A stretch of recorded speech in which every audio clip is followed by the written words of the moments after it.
va accueillir Carole Joussens, donc, qui va nous parler de la situation en ovin allaitant.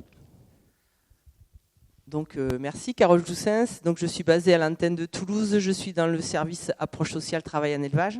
Donc je vais vous faire la même que les collègues. Donc je prends 2 minutes pour remercier vraiment du fond du cœur les collègues du service économie des exploitations, parce que moi c'est pas ma majeure de métier, donc j'ai un peu galéré. Donc merci. Merci. Et je tiens à remercier plus particulièrement mes collègues de l'équipe Sud-Ouest ovin allaitant qui sont ici aujourd'hui, qui contribuent tous les jours par la qualité de leur travail, avec également les collègues d'OP et d'appui technique à nous donner des données de ferme sur lesquelles on peut travailler, sur lesquelles on peut vous faire ces super travaux. Donc merci beaucoup, merci aux éleveurs qui donnent de leur temps. Voilà, merci. Donc, comme les collègues, je suis repartie des données nationales parce que non seulement, évidemment, c'est plus sécurisant de travailler sur des gros poules d'élevage, mais aussi parce que la région Occitanie a cette particularité qu'elle a des systèmes dans tous les systèmes français, en fait, parce qu'on a une énorme mosaïque d'exploitation avec tout. Voilà, vous voulez savoir ce qui se passe dans l'élevage ovin français, venez en Occitanie, vous aurez à peu près tout. On a aussi la chance d'avoir énormément de filières qualité et essentiellement de l'agneau lourd de bergerie. Ça tombe bien, c'est 90% de la production française, donc voilà, de l'agneau lourd de bergerie. Donc je suis repartie également de l'année 2020, puisque c'est la dernière année que nous avons centralisé. Et j'ai appliqué, comme mes collègues, les estimations d'évolution des IPAMPA sur 2021 puis 2022. Et donc, comme vous l'avez constaté avec Emmanuel, 2021, on avait pris un petit coup. Et 2022, on va prendre un grand pet. Donc voilà, donc sur le premier système, donc c'est les élevages ovins allaitants de système fourragé, donc qui sont assez intensifs à la fois sur la conduite des surfaces et la conduite du troupeau, donc des élevages qu'on va retrouver majoritairement dans notre région, en Aveyron, dans le Tarn et dans le Gers. Donc on a une main-d'œuvre rémunérée qui est en dessous de 0,9. Pourquoi ? Parce qu'on a beaucoup de systèmes ovins céréales qui sont dans ces systèmes-là. Donc évidemment, on répartit la main-d'œuvre entre le travail des céréales et le travail de l'élevage. Donc comme vous le voyez, c'est un système qui est quand même assez productif puisqu'on produit pratiquement 11 tonnes équivalent de kilos équivalent, 11 tonnes équivalent carcasse par unité de main-d'œuvre. Et donc, comme nous, on calcule au kilo d'équivalent carcasse, on a des tout petits coûts de production par rapport à mes collègues, mais en fait, n'oubliez pas qu'il faut multiplier. Donc, on a pris 30 centimes en 2021 et on va prendre 1,50 € grosso modo en 2022, et ça fait une augmentation de de plus de 12%. Donc, avec effectivement les postes du bas sur la méca et les appros qui sont très, très impactés. Donc si on regarde sur les systèmes de type herbagé, donc un peu moins intensif sur la conduite des surfaces, pas de surprise, on a exactement les mêmes tendances avec une augmentation d'1,50 € par kilo de carcasse et donc avec 10% d'augmentation entre 2021 et 2022. Donc là on a un panel qui est un peu plus large, 72 élevages, parce que depuis quelques années, notamment avec les problèmes de changement climatique, on a une désintensification de la conduite sur les surfaces, et même on a vu dans la région Occitanie des arbitrages qui ont été faits pour des gens qui ont remis de la prairie plutôt que des grandes cultures, ou qui, quand ils ont pu accéder à un peu plus de foncier, alors par chance ou par malchance, ils ont eu plutôt accès à de la SFP qu'à de la SAU pour pouvoir acheter ou louer.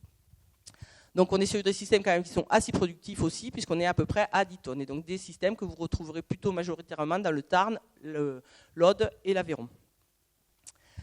Donc pour les systèmes ovins allaitants de type herbagé, mais valorisant également des surfaces pastorales, mais pas trop pastoraux quand même. Donc là, on a plutôt les systèmes lotois qui sont suivis par Rodolphe et Dominique. Donc voilà, même chose, on va se retrouver avec une augmentation d'environ 10% sur 2022, mais qui en valeur brute va représenter 1,70 € par kilo de carcasse produit. Et donc on est aussi sur des systèmes qui sont très productifs, puisqu'on est à plus de 8 tonnes produites par unité de main-d'œuvre. Et en fait, notre dernière catégorie de systèmes, donc ce sont les systèmes qui sont pastoraux.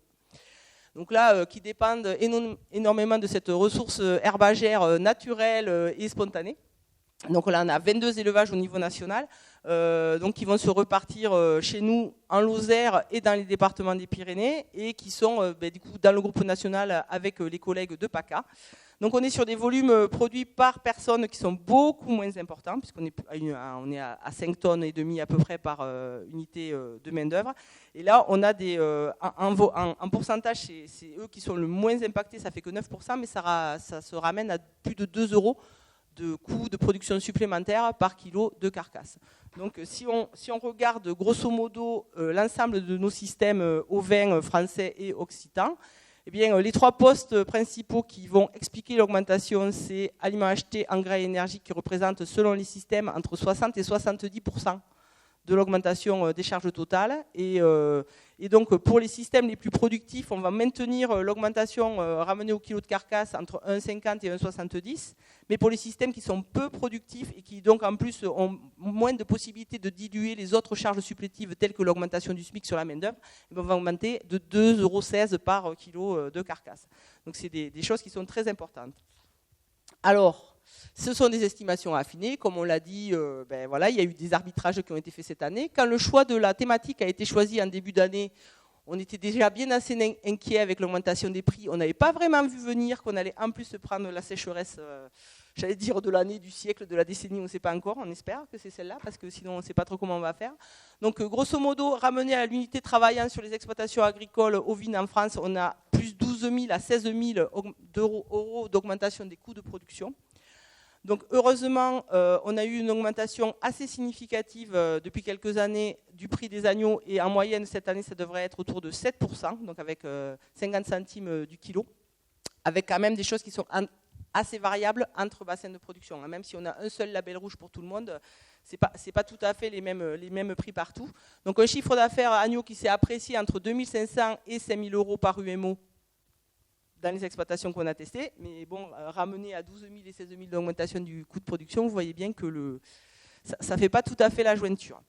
Donc quand on a fait le tour des plaines de l'Occitanie, on est arrivé à la conclusion qu'on espérait que 2022 serait l'anomalie et que 2023 allait être le juge de paix. Parce que, comme tous les collègues, voilà, on a plutôt bénéficié des reports de stock, des récoltes pléthoriques de 2021 pour avoir des consommations cet été parce qu'on en avait besoin. Par contre, on a des déficits de stock fourragers qui se sont réalisés cette année, et également de céréales et de paille. Et nous aussi, on a besoin de paille dans nos systèmes de production pour la campagne 2023. Donc, on ne sait pas trop comment ça va se passer. Ce qu'on voit, c'est qu'il n'y a pas eu d'effet, heureusement, de la canicule estivale sur la productivité des troupeaux en 2022. On craignait que ça ne se passe pas très très bien sur les agnelages d'été, mais ça s'est bien passé. Mais on ne sait pas trop comment ça va se passer en 2023 parce que là, ce qu'on entend, c'est que les éleveurs trouvent que les brebis ne sont pas méga en état en fin d'année et que pour les premiers annulages de début d'année, ça va être un peu plus chaud. Et voilà, c'est moi le point Goldwyn et le loup.